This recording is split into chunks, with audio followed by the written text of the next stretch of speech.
Hey there everybody, it's Mark Curley back with another How to Draw video. I'm going to be doing another chibi video today. I don't want to waste any time, I'm going to get right on into it. This time we're drawing a picture of a shocked character. Now I had done a video a while back of how to draw a look of surprise on a chibi character, and it had this sort of cute little look of surprise. This time I'm going to go for the total, jaw hitting the floor, look of incredible shock. So this first little circular line that I've put up here, this is going to be the sort of upper limit of his hair. I'm going to go in right here and do something sort of delineating his chin, the lower part of his head, and it reminds me a little bit of a sort of baseball diamond. What do you call that? Home plate, maybe, is what that's reminding me of. Getting this line here in place, I'm going to move on to just sort of lightly sketching in where the rest of the body will go. Now, part of my idea is to give him a posture that accentuates the look of surprise. So I'm shifting his whole body over to one side, and this suggests that his head is really sort of shifting forward, without actually drawing the jaw falling all the way down to the ground, which I suppose some people will do sometimes, and for a comical effect. This posture helps convey that idea of leaning forward in total dismay. Now I'm going to just move on. That's sort of like loose lines for what will eventually be the body. Now I'm going to move on to doing indications of the legs. And this posture that I've come up with is sort of pigeon-toed, sort of deliberately with the knees pointing inward, the toes actually pointing inward, almost touching one another. And so that now that we've got that in place, I can maybe move on to the greater details of doing the face. Let me just zoom in so that you can see the details as I go about doing this line by line. All right, so we've zoomed in here. I'm going to go ahead and put in two roughly horizontal lines. This is going to show us where to draw the eyes, and the eyes are indeed going to be quite large, although not in that sort of typical chibi shiny eye way. These are going to be these big, slightly spooky looking circles that become eyes. Just to begin with, I'll go ahead and do the first of the two, fitting between these two lines. Leave a nice little gap here, and then this one a little closer, I think, to the other side of the face. We get the other eye. Again, these things don't need to be perfect. That's the whole thing with chibi. What I like about chibi is that you don't have to get too uptight about precision of lines, although the placement of the lines, that placement is pretty important. I'm going ahead and dropping in this wide open mouth that comes all the way down and connects with the line of the jaw. I think it's sort of a funny thing that you sometimes see in chibi drawings, where the bottom of the chin, all of that sort of flesh down there just sort of vanishes and the line goes all the way straight down. I'm pretty sure the Japanese came up with that sort of exaggerated way of drawing the wide open mouth. I'm going to go ahead and drop in an ear a little bit low compared to where the eye is. The ears, generally speaking, the ears are not a hugely important part of a chibi drawing. And I'm going to quickly start dropping in indications of the lines of the hair. As usual, I don't like to think of the hairstyle in my chibi videos as something where, I'm telling you, please copy this line for line. I think that's kind of crazy. Come up with whatever hairstyle. You can adopt this facial expression for your own character. Do anything you want when it comes to the hair. But in any case, generally speaking, chibi hairstyles are not super detailed. I tend to see them kept relatively simple. Although I'm going to drop in just a couple of hairs here coming beneath on either side of the ears. And maybe just while I'm at it, let's go ahead and get the eyebrows in. Now, you all know when someone's shocked, the eyebrows go up. We got two different kinds of eyebrows in this drawing, which makes it sort of interesting. This first one's going way up like that. The second one, not quite so high up. It's almost looks a little bit like an angry eyebrow, not coming all the way in toward that circle. But the fun part for me is when we get right in here, I'm going to do one of these little zigzags here. at the end that sort of, I think, symbolizes the furrowing of the brow, those wrinkles that happen. And that kind of gets to it. Now, the one last thing in terms of details here, when I eventually go in and darken these lines up, this whole thing is going to get fairly thick. So I'm just showing you the basic thickness of that. It is sort of interesting. There's no pupils. You're just seeing the exterior. And then sometimes you'll see about 3 lines dropped in down here. Kind of interesting as to what that symbolizes. For me, it always has this feeling of like the blood is draining out of your face or something like that. But somehow those extra lines help add to this look of complete and utter shock. I'm going to drop in just one more line here for the tongue deep inside the mouth.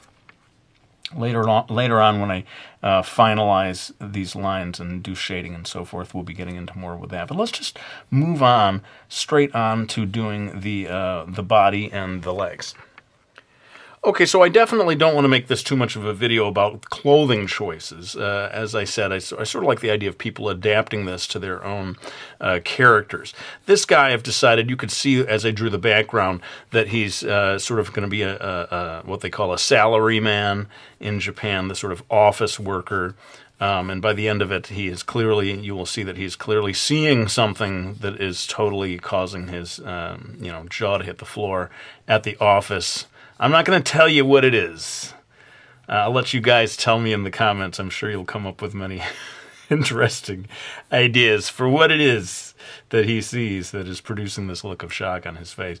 But so, like I said, I don't intend for everyone who follows this video to draw a guy wearing a suit. You know, you should be able to theoretically put this facial expression onto any character, but my guy is sort of like an office worker, so I'm putting him in a suit. But the one thing that may apply, if you want to follow along with this, is in terms of the posture, is this idea of having the legs, or not the legs. Come on, Mark, you know the difference between the legs and the arms. The idea of having the arms, hanging straight down at his side. I experimented with different postures of like the elbows jutting out and so forth, and I found actually that a simple posture of just the hands flopping down at the sides was my preferred look for this guy in a total state of shock. What is it with me today? I can't pronounce anything.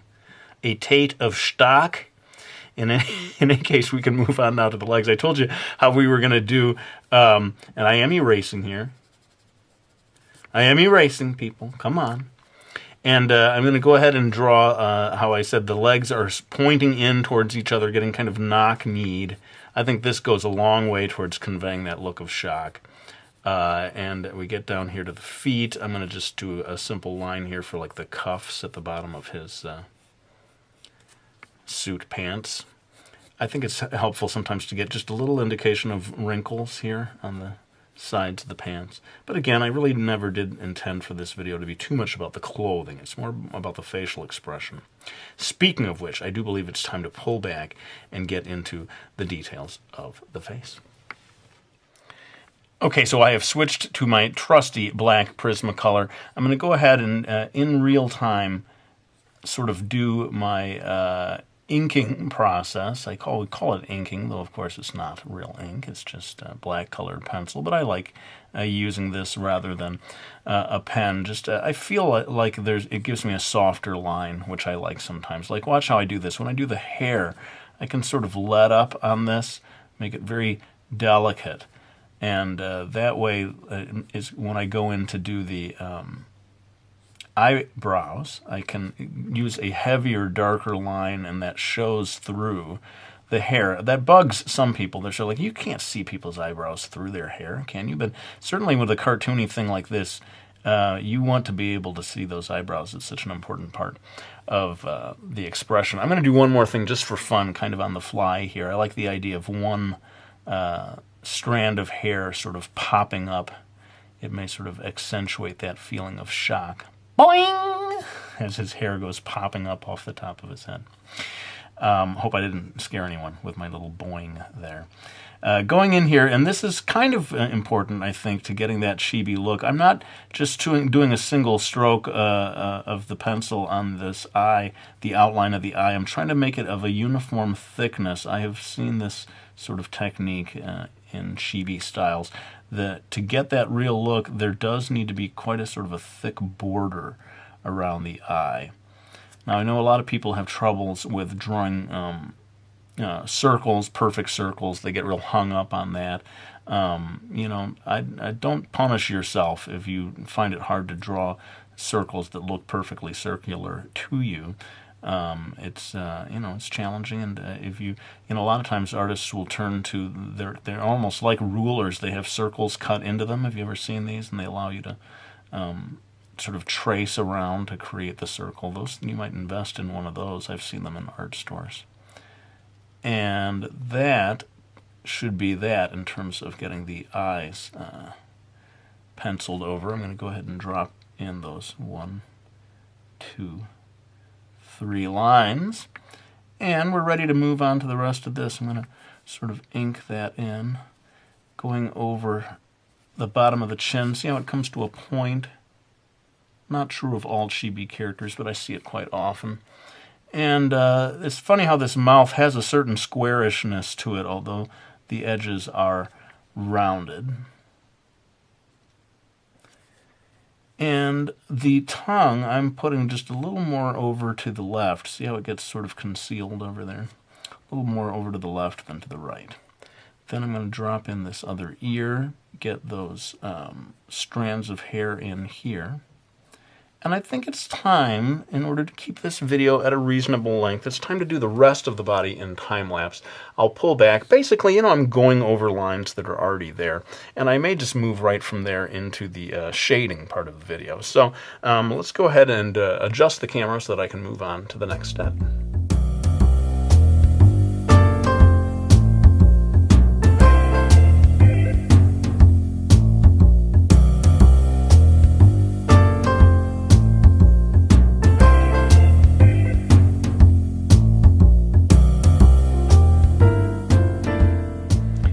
Okay, so you can see as I did all the toning, I decided to add a little spilled cup of coffee here, like whatever he saw shocked him so much that he had to drop the mug of coffee on the floor.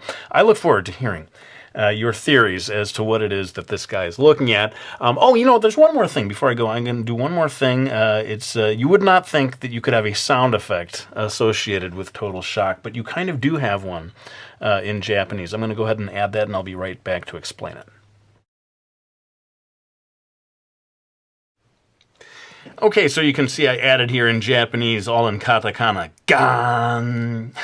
And don't ask me, how does gan refer to being totally shocked?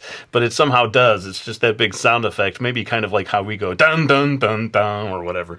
So that's a nice little thing to add in there if you want to. Otherwise, sorry I sped through the shading as I usually do. I just don't like for these videos to go on and on and on. And I do feel that getting the basic structure is the main thing. I mean, some people, instead of coloring it in pencil, they may want to, you know, color it with markers or whatever, or do whatever they want with it. But I do look forward to hearing your explanations as to what it is that caused this moment of incredible shock for our poor office worker here. I do want to thank anyone who has supported me by getting one of my manga series. We got Miki Falls, we got Brody's Ghost. The third one on the way, people, should be in comic book stores very soon. I'll be telling you about that soon. Mastering Manga. Speaking of which, a lot of you have been asking about the contest that they are going to be doing. It is coming very soon indeed. Next Friday, we are going to be launching this contest, and just to give you a little heads up, it is going to involve texting. So if you have texting capabilities, and apparently even for international people, you will be able to take part in this contest. The winning person will get an actual piece of original art.